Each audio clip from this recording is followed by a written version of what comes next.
kwamba kutembea kwa imani, kutembea kwa imani. Yesu asifiwe sana. Kutembea ina maana nina move from one step to another step. Haleluya. Natoka hatua moja kwenda hatua nyingine. Mwaka huu ni mwaka ambao tunahitaji tutembee ili yale ambayo tumeyaomba na tunaendelea kuyaomba, pasipo imani, Bwana Yesu asifiwe, pasipo kuamini hatuwezi tukayaona. Yesu asifiwe sana. Lakini tukiamini kuwa yale ambayo tunayaomba yatakuwa na yatakuwa katika jina la Yesu.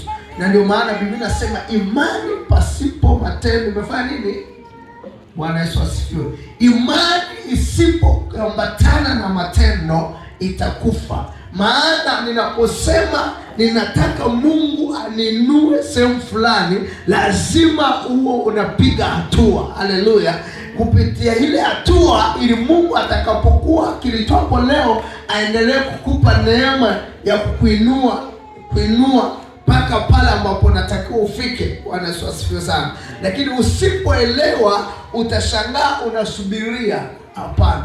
Na ndio maana imani ni kuwa na hakika ya mambo yatajwayo. Ni baada ya mambo yasiyo.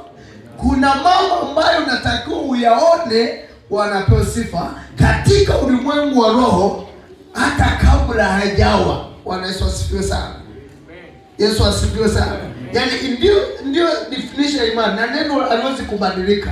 Yesu asifiwe.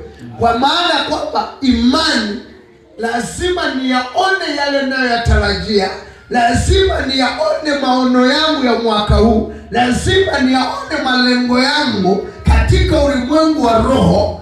Yesu asifiwe. Hata kabla hajafika au sijaona physically. Wanapewa sifa. Sasa watu wengi tunakosea pale ambapo tunataka tuyaone yale ambayo tunataka kuyaona, tuamini pale ambapo tutakuwa tumeyaona. Hiyo sio imani.